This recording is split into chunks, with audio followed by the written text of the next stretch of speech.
Dubai. The name itself conjures images of impossible futures. Towers pierce the clouds like gleaming needles. Man-made islands bloom in the turquoise sea, shaped like palm trees. Luxury cars glide down immaculate highways, silent and swift. It's a city built on ambition, a testament to what oil money and sheer will can achieve in the desert. One arrives expecting spectacle, and Dubai rarely disappoints. The scale of it all is quite something. It feels at times like walking onto a film set, meticulously designed for awe. The world sees Dubai as a playground for the rich, a place of endless sunshine and opulent shopping malls. Hotels here aren't just hotels, they are landmarks, promising 7-star service. Gold is everywhere, not just in the souks, but in the fixtures, the desserts, even the cappuccinos. This image is carefully cultivated, projected globally with considerable effort. It's a powerful brand. Millions flock here, drawn by the promise of extravagance, of a lifestyle far removed from their everyday. They come for the sun, the sand, the sheer, unadulterated luxury. But one can't help but wonder what lies beneath this polished veneer. Is this glittering metropolis all that it seems? It's a question that often pops into my head when confronted with such perfection. The sheer speed of its transformation from a quiet, purling town to a global hub is dizzying. Such rapid growth must surely have its own stories, its own complexities. It's these less-told stories that often hold the most intrigue, the ones that don't quite fit the glossy brochures. This essay seeks to peer behind the curtain, to explore the other Dubai. The Dubai that isn't always featured in the travel magazines or the influencer posts. We'll look at the lives of those who build and maintain this dream. We'll consider the rules that govern this unique society. And we'll ask what this relentless pursuit of more truly means for the people who call it home or a temporary workplace. It's an attempt to understand the full picture, beyond the initial dazzle. Every towering skyscraper, every sprawling mall, every perfectly manicured garden in Dubai owes its existence to a vast army of workers. These are the hands that lay the bricks, pour the concrete, and polish the glass. They are predominantly migrant workers drawn from countries across Asia and Africa. They come with hopes of earning a better living, of supporting families back home. Their labor is the invisible engine driving the city's ceaseless expansion. You see the finished product, the gleaming structures, but the process, the human effort, often remains unseen. Their days are long, often starting before sunrise to avoid the worst of the desert heat. The work is physically demanding, undertaken in conditions that can be incredibly harsh, especially during the scorching summer months.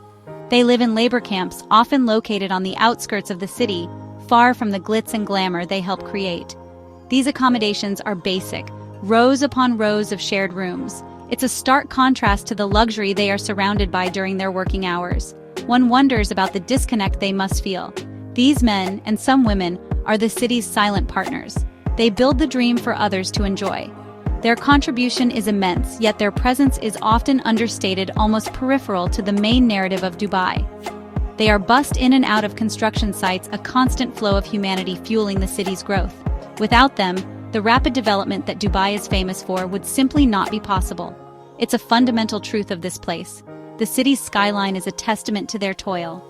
Each new building reaching for the sky is built upon their sweat and sacrifice. They are the ones who brave the heights, who operate the heavy machinery, who perform the repetitive, often dangerous tasks. Their role is crucial, yet they remain largely in the shadows. One might catch a glimpse of them on a bus or see them working on a distant scaffold, but their individual stories are rarely heard above the noise of progress. I spoke to several men who shared their experiences, often quietly, sometimes with a glance over their shoulder. Ramesh, not his real name, told me he hadn't seen his family in 3 years. He sends most of his meager earnings home to India for his children's education and his parents' health care. His passport, he explained, was held by his employer, a common practice here known as the kafala system. This system ties a worker's legal status to their sponsor, giving employers considerable power. He felt trapped, he said. Another man, let's call him Ali from Pakistan, described the crowded conditions in his accommodation. 12 men to a room, he told me, with shared bathrooms and kitchens. The food was basic and privacy non-existent. He worked as a security guard 12 hours a day, 6 days a week. He spoke of loneliness, of missing the simple comforts of home, the festivals, the family gatherings. Dubai is good money, sir, he said, but it takes something from your soul. It's a sentiment I heard echoed by others. Then there was Aisha, a domestic worker from the Philippines. She worked for a wealthy family living in their villa.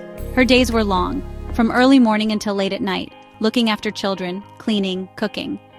She had one day off a week, but often, she said, her employers would ask her to work even then. She spoke softly, her eyes betraying a weariness. She worried about her own children back home, whom she hadn't hugged in 2 years. The emotional toll is significant. These stories paint a picture of a life lived on the margins, a life of sacrifice, often endured for the dream of a better future for loved ones far away.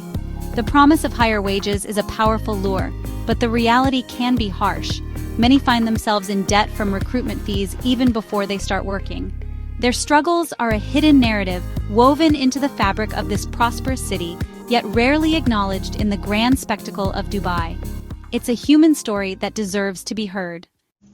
Dubai operates under a unique legal framework. It's a blend of Islamic Sharia law and civil law. For residents and tourists alike, this means navigating a set of rules that can be quite different from what they are used to. There's a strong emphasis on public order and morality. Things that might be commonplace elsewhere, like public displays of affection, can lead to trouble here. Even holding hands can be frowned upon in certain contexts, though this is becoming more relaxed in tourist areas. The laws regarding alcohol are strict.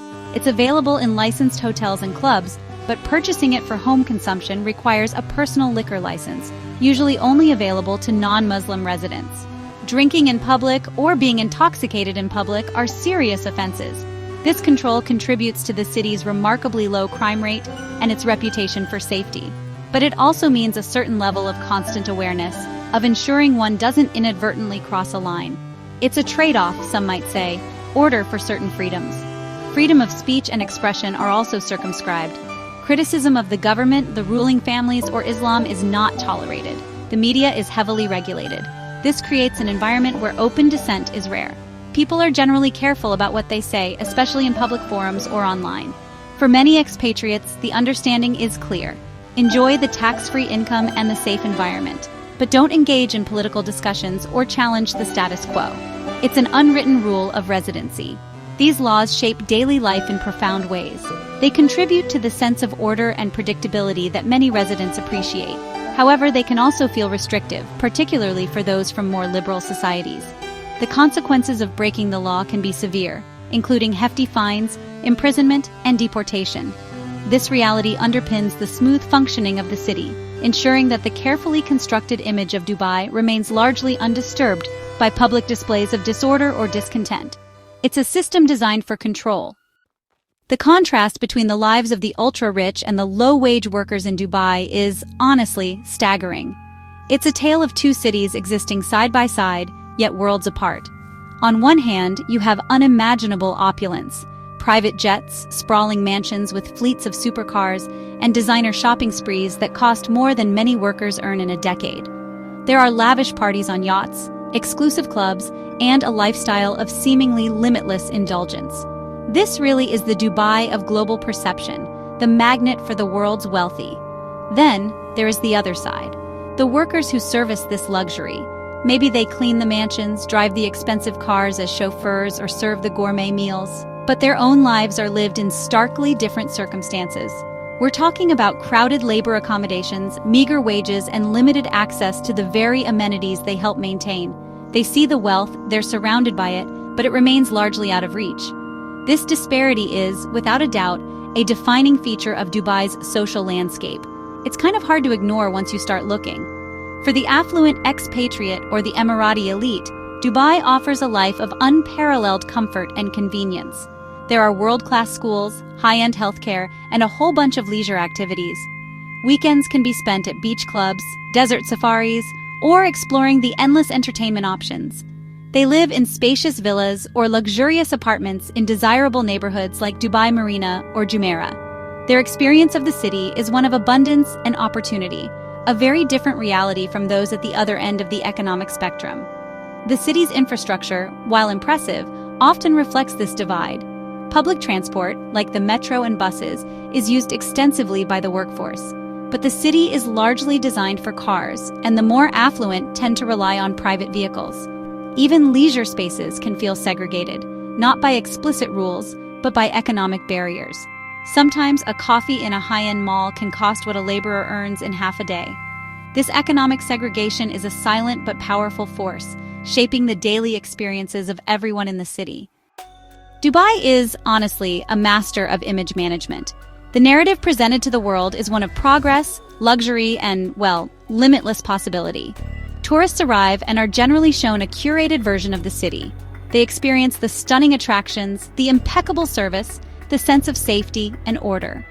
What they don't usually see are the labor camps, the struggles of the migrant workers, or the stricter aspects of the legal system that don't directly impact a short holiday. These realities are kept well away from the tourist trail.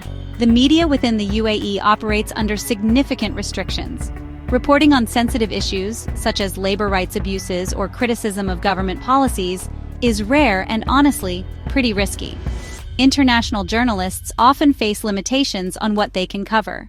This controlled information flow ensures that the dominant narrative remains positive. Negative stories, if they emerge, are often downplayed or quickly managed. It's a carefully constructed bubble, really, designed to protect the city's brand. Information control extends to the internet as well. While access is widespread, certain websites and content may be blocked if deemed inappropriate or critical. Social media is monitored, and individuals can face consequences for posts that are seen as offensive or disruptive. This creates an environment where self-censorship is common. People learn what topics are best avoided. For the average visitor, this isn't immediately apparent, but it's a key element in maintaining the city's polished image.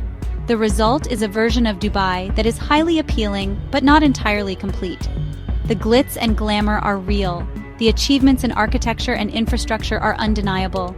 But this is only part of the story.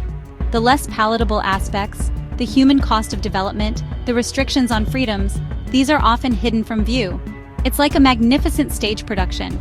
The audience sees the spectacular show, but the complex, sometimes messy backstage operations remain concealed. This selective presentation is honestly crucial to its success. While Dubai projects an image of flawless modernity, beneath this glossy surface, subtle cracks can appear if one looks closely enough. The relentless pace of development, for instance, raises questions about sustainability. The desert environment is fragile, and the demands of a massive, water-hungry city with artificial islands and ski slopes are significant. Environmental impact reports are not always transparent, and concerns exist about water desalination, waste management, and the ecological footprint of such ambitious projects. These are issues less discussed in the official narratives. The pressure to maintain the image of perfection can also lead to a certain sanitization of public life. Spontaneity and organic urban culture can sometimes feel, well, limited. Malls often serve as the primary public spaces, meticulously clean and controlled. While safe and convenient, they lack the vibrant, occasionally chaotic street life found in many other global cities. This orderliness is part of Dubai's appeal for some, but for others it can feel a little sterile, a little too curated. One wonders what is lost when everything is perfectly planned. Furthermore, the social fabric is complex. With such a large expatriate population, over 85% of residents are non-Emirati. Genuine social integration can be challenging. Communities often exist in parallel, defined by nationality or economic status. While this multiculturalism is celebrated, the transient nature of much of the population means deep roots are seldom formed. Many come to Dubai to work for a few years, save money, and then leave. This can create a sense of impermanence, a feeling that the city is more of a transit hub than a long-term home for many. And then there's the issue of debt. The allure of a tax-free, high-earning lifestyle can sometimes lead individuals into financial difficulties. The cost of living, especially for those aspiring to a certain expatriate lifestyle, can be high. Bouncing a check or defaulting on a loan are serious criminal offenses in the UAE, potentially leading to imprisonment. This adds another layer of pressure, another unspoken anxiety for some residents. The dream can quickly turn sour if financial realities bite hard. These are the subtle stresses under the surface. The ambition of Dubai is honestly truly breathtaking. To build a world-leading city in the desert in just a few decades is an extraordinary feat, but this hyper-growth, this relentless drive for bigger, better, faster, inevitably comes with a human cost. This cost is most visibly borne by the migrant workforce, whose labor underpins every grand project. The separation from families, the tough working conditions, the limited freedoms, these are sacrifices made daily, often with little public acknowledgement. Their well-being is a critical, yet often downplayed aspect of the Dubai story. Beyond the construction sites, there's also a psychological toll. For many, Dubai is a place of immense pressure. Pressure to succeed, pressure to earn, pressure to maintain a certain lifestyle. The kafala system, while intended to regulate employment, can create situations of dependency and vulnerability for workers. Fear of job loss and consequently deportation can prevent many from speaking out about unfair treatment or poor conditions. This power imbalance is a significant factor in the lives of a large segment of the population. The focus on constant development and image can also overshadow other aspects of societal well-being. While physical infrastructure is world-class, resources for mental health support, for instance, may not be as developed or accessible, particularly for lower-income groups. The emphasis is often on the external, the visible achievements, rather than the internal, the human experience. It's a city that demands resilience, but doesn't always provide the support systems for those who falter. This is a side of progress that honestly warrants more attention. Ultimately, the story of Dubai's growth is one of great triumph, but also one of significant human endeavor and, at times, hardship. The gleaming towers are monuments to what can be achieved, but they also cast long shadows. Understanding the full cost requires looking into those shadows, listening to the quieter voices, and acknowledging that progress, especially at this pace, is rarely without its victims or its complex compromises.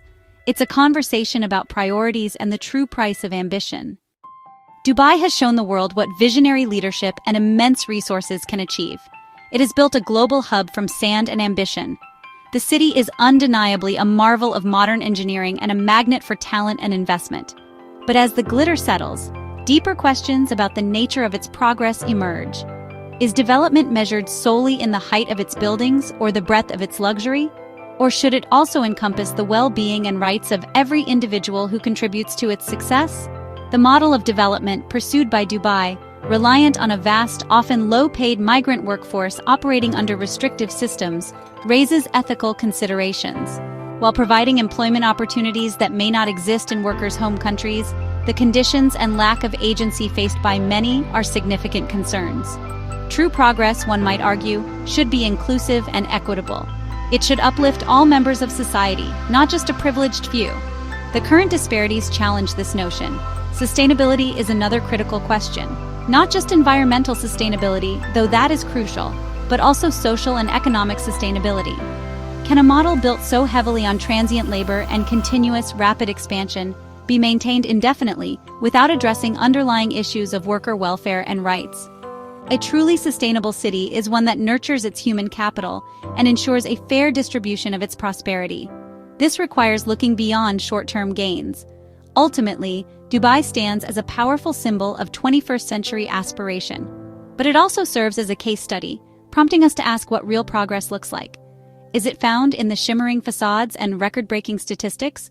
Or is it found in justice, fairness, and the dignity afforded to every person who helps build the dream? As Dubai continues to evolve, the challenge will be to reconcile its extraordinary ambition with a more holistic and humane vision of development. The world watches, and the answers will shape more than just a city in the desert.